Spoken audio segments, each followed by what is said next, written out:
पिंपरी चिंचवडमध्ये भरती झालेली आहे यावर्षी. याआधी मी एकदा भरती दिलेली आहे. त्यावेळेस खरं तर खूपच कमी मार्क आले होते. कमी म्हणजे 12 मार्क आले होते फक्त. ज्यावेळेस मी लेखीसाठी पण क्वालिफाय झाले नव्हते. आणि त्यानंतर मी अकॅडमीत आले, योद्धा करिअर अकॅडमीमध्ये. तिथून माझा खरा प्रवास सुरू झालेला आहे. तिथून मला सगळं मार्गदर्शन भेटलं की जेणेकरून मी पुढं काय करावं आणि काय नाही ह्या सगळ्यांचं मार्गदर्शन मिळालं. आणि त्याच्यामध्ये सगळ्यात मोठा वाटा माझ्या संघर्षामध्ये तो माझ्या आई वडिलांचा, ज्यांनी मला नेहमी पाठीशी राहिले.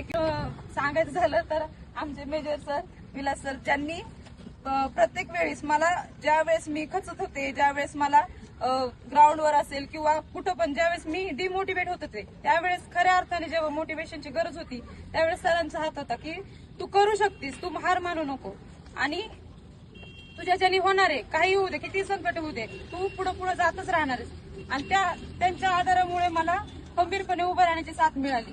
त्यानंतर आमचे नवनाथ सर सरांच्या इतक्या शिव्या खाल्ल्या ते सरांमधून मग मला खूप मोठी प्रेरणा मिळाली आहे. सर माझे प्रेरणास्थान होते की काही करायचं झालं की लढायचंय, आपल्याला जिंकूनच दाखवायचंय. हे सरांनी मला सांगत होते की तू वीक नाहीयेस, तू खूप स्ट्रॉंग आहेस, हे सांगत होते सर. आणि त्याच्यामुळं कुठे ना कुठे मी ग्राउंड मध्ये खूप इम्प्रुव्हमेंट झालेली आहे माझी. मी 12 मार्काचं गेल्या वर्षी घेतलं होतं आणि यावर्षी मला पिंपरी चिंचवडच्या त्याच ठिकाणी, मी ज्या वर्षी गेल्या वर्षी पण पिंपरी चिंचवडमध्येच होते, तिथं 12 मार्क पडले होते आणि यावर्षी मी 41 मार्क घेतले.